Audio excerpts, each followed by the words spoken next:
착한 건물주의 이야기, 순례주택. 순례씨는 요즘 세상에 찾기 힘든 착한 건물주입니다. 마냥 착하기보다는 실용적이고 쿨합니다. 순례씨는 예상을 벗어난 사람이라 매력적이고 여러 면을 통해 어른이라고 불릴만 합니다. 순례씨에게는 피 한 방울 섞이지 않은 최측근이 있습니다. 주인공이자 화자인 오수림인데요. 중학생인데도 세상에 돌아가는 이치를 알고 있으며 생활력도 강합니다. 현실적이면서도 배려심이 있습니다. 이 두 명의 주요 인물이 순례주택의 이야기를 이끌어 갑니다. 일부에서는 순례주택과 이 소설의 등장인물인 입주자들에 대한 설명이 나옵니다. 순례씨는 이야기의 주인공이자 긍정적 인물입니다. 순례주택이라는 빌라의 주인인데 임대료를 시세대로 받지 않고 세입자의 사정에 따라 받습니다. 순례씨는 실용적입니다. 10분 내로 할 수 있는 요리를 선호하며 설거지도 빨리 끝나야 합니다.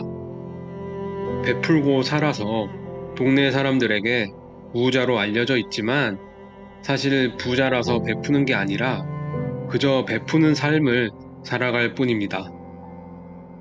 그는 세신사로 돈을 모았고 운도 따라 주어서 건물을 갖게 되었습니다. 이야기를 이끌어가는 나 오수림은 중학교 3학년 학생인데요. 순례씨의 최측근입니다. 수림은 어려서 외할아버지에게 맡겨졌는데 할머니는 이미 돌아가셨고 순례씨가 할아버지의 연인이었습니다. 수림은 본가와 순례주택을 자유롭게 오가면서 자랐습니다. 주인공의 가족들은 이야기 속에서 부정적으로 그려집니다.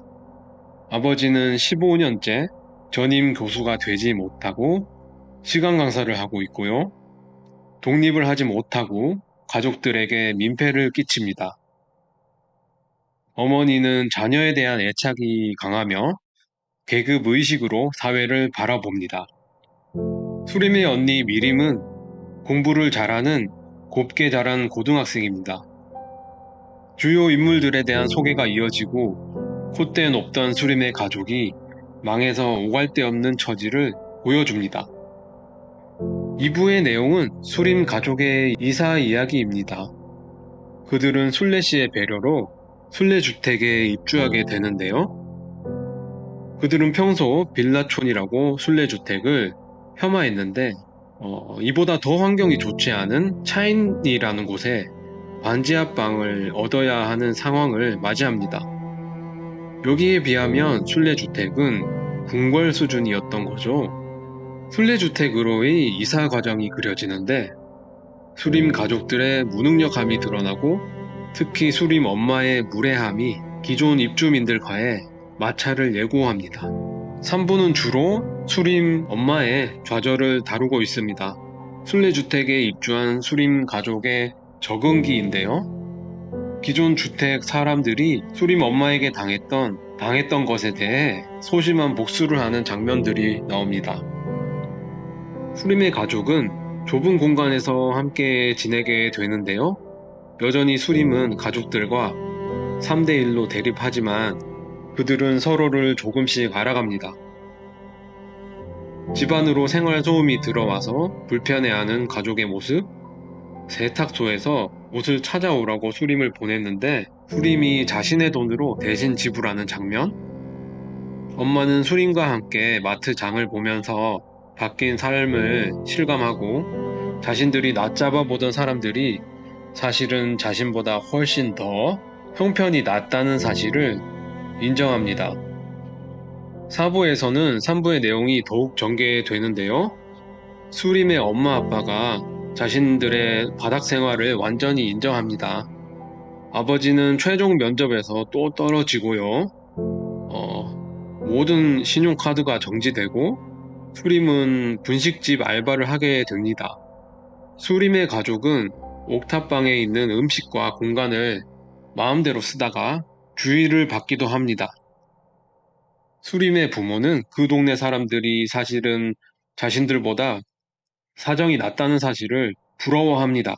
오부는 수림 엄마의 고충도 살피고 있습니다. 내 엄마는 겁나는구나. 그럴 줄 알았어. 오죽 자신 없으면 아파트에 산다는 걸로 자기를 확인하고 싶었겠어. 자랑할 게 비싼 아파트밖에 없는 인생처럼 초라한 게 있을까? 홀로 독립해 본 적 없는 엄마는 인생의 바닥에서 일어설 능력이 없다고 믿었습니다.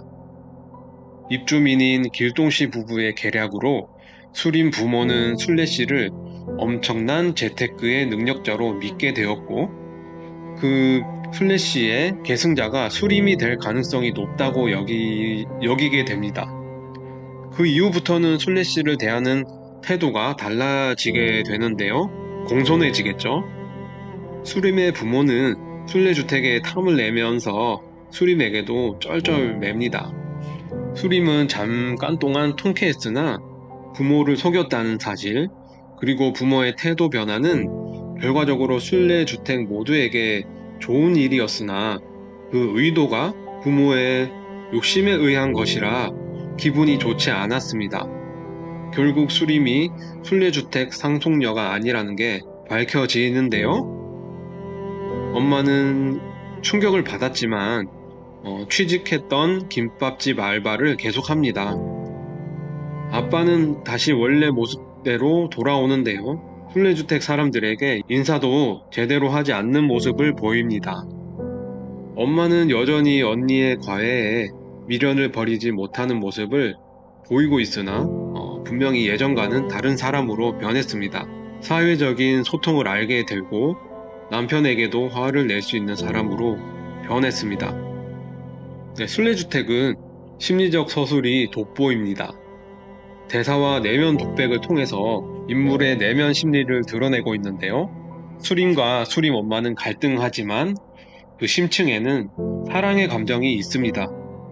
엄마는 순례씨에게 엄마 역할을 빼앗긴 것이 아닌지, 수림이 자신보다 순례씨를 더 좋아하는 게 아닌지 마음에 상처를 안고 있으며, 수림 또한 어머니의 마음을 헤아릴 수 있는 성숙한 아이입니다. 수림은 형편이 어려워서 아르바이트를 시작하는데 엄마의 마음을 상하게 할까봐 체험 활동 같은 것이라고 둘러대는 것이죠. 물론 이런 내면 묘사뿐만 아니라 스토리 구성의 센스도 좋았는데요. 예를 들어 수림을 피 한 방울 섞이지 않은 순례씨의 최측근으로 만들고, 후반부에 수림의 부모들이 수림에게 쩔쩔매도록 만든 이 스토리 구성의 센스가 돋보였습니다. 두 번째로 이 소설은 청소년 주인공이 완성형 캐릭터로 나오는데요. 청소년 주인공인 수림이 완성형 인물에 가깝게 나오고 부모가 부족한 인물로 묘사됩니다. 수림 자신도 갈등 관계인 가족들과 부대끼면서 성장을 하지만 이야기 속에서는 오히려 수림이 가족들의 성장을 부추기는 힘이 더 크게 느껴집니다. 또한 어린 나이에도 불구하고 사회적인 통념에 휩쓸리지 않는데요. 이런 부분들은 작가 자신의 목소리로 들리기도 합니다. 또 이 소설은 시대상이 드러납니다. 작중 인물들이 처한 상황과 대화 속에서 우리 사회의 현실을 발견할 수 있습니다. 첫 번째는 경제적 자유주의, 폐해. 수림의 아빠는 대학에서 강의하는 지식인의 모습과 함께 불안한 직업적 위치를 갖고 있습니다. 아파트마저 사라지자 집안이 한순간에 몰락하는데요. 우리 사회는 실패할 기회가 부족한데요. 한번 미끄러지면 나락으로 떨어져서 다시 회복하기가 쉽지 않습니다. 두 번째는 사회적인 낙인과 무리짓기죠. 사람들은 무리짓기를 좋아하죠. 자신과 다른 사람에게 대해서는 낙인을 찍는 모습도 있습니다. 일상에 스며든 차별은 자기 자신조차 이게 차별이라고 구분하기 힘든 경우도 많이 있습니다. 작중에서는 주로 수림의 어머니를 통해 이런 시각을 드러내는데요. 수림의 엄마는 작가의 비판의식을 드러내기 위한 악역을 도맡고 있습니다. 공정함에 대한 논의도 있습니다. 보편적인 공정과 선별적인 공정의 모습도 모두 보입니다. 순례 씨는 자신에게 미운 사람이나 예쁜 사람이나 동등하게 대우합니다. 공과 사를 구분해야 사회는 원칙대로 돌아갑니다. 동시에 순례 씨는 융통성도 있습니다. 어려운 이들에게는 월세를 각자 형편에 맞게 받는 모습을 보입니다. 사회적 약자나 피치 못할 사정에 대해서는 예외를 마련하는 것이 사회의 원리죠. 느낀 점인데요. 첫째로 가족 갈등의 해결은 직면하는 것이 아닐까 하는 점을 느꼈습니다. 가족들 간 주고받는 상처에 대해서 생각해 볼 수 있는 작품이었는데요. 예전에는 가족들끼리 다툼이 있더라도 지지고 볶고하면서 미운 정이라도 있었는데 핵가족 사회가 되면서는 어떤 부분에서 어긋나면 가족 간 교류가 완전히 끊어지는 경우도 많은 것 같습니다. 이야기를 들어보면 대개는 피해자만 있고 가해자가 없는데요. 오히려 가족들이라서 남보다 이해하기 더 힘든 면도 있는 것 같습니다. 순례주택에서는 주인공 수림과 가족이 갈등 구도인데요. 순례주택을 오가며 자유로운 영혼이었던 수림이 가족들이 망하면서 어쩔 수 없이 가족들과 딱 붙어있게 됩니다. 물리적 거리가 가까워지면 갈등을 피할 수 없다는 단점이 있지만 멀리 보면 오히려 그게 더 건강한 게 아닐까. 갈등을 드러내서 지지고 볶는 과정 속에서 상처는 아물 수 있지만 덮어두고 가면 언젠가는 해결해야 하는 문제로 남게 되는 거죠. 두 번째로 공동체의 가능성은 아직도 유효하다라는 것을 느꼈습니다. 순례주택은 매력적인 공간입니다. 파격적인 월세를 제쳐두더라도 부담이 되지 않는 선에서 서로에게 신세를 지고 있는 공동체가 있는 곳이죠. 옥탑방 구역은 공용 공간인데요. 먹을 것이 많이 생기면 옥탑방에 갖다 두고 서로 공유합니다. 김치와 라면이 끊이지 않는 곳이죠.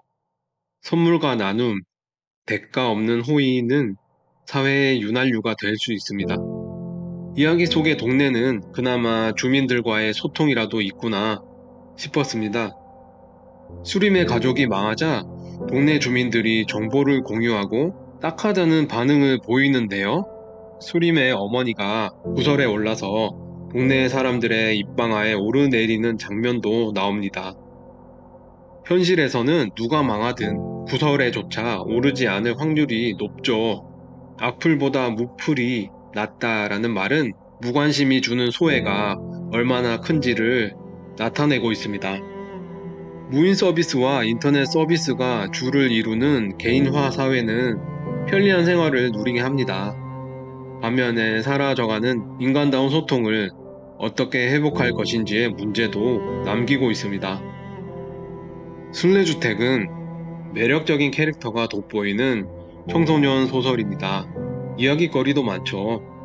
가족 간 갈등을 중심으로 독립성 기르기, 이웃과의 소통, 실업과 사회 제도의 개선, 사회적 낙인과 계급의식 등 여러 요소들이 녹아 있습니다. 결말 또한 전형적이지 않고 조금 나아진 모습을 보여주는데요. 이렇게 작은 균열이 오히려 아직 이야기되지 않은 미래를 긍정적으로 보게 만듭니다. 착한 주인이 있을까요? 돈 되는 세입자를 경쟁 붙이겠다는 원리는 현실에서 작동하고 있습니다. 제가 사는 곳에서도 전통 있는 식당이 퇴출되고 요즘 유행하는 무인 가게가 들어서고 있습니다. 돈이 기준인 세상은 다양성을 잠식하고 화려하지만 영혼이 없는 복제품만을 양산해내고 있습니다. 그렇다고 집주인을 탓할 수도 없죠. 그들도 그들만의 사정이 있을 것입니다. 다만 조금은 다른 생각과 조금은 다른 기준을 가진 사람들이 많아졌으면 합니다.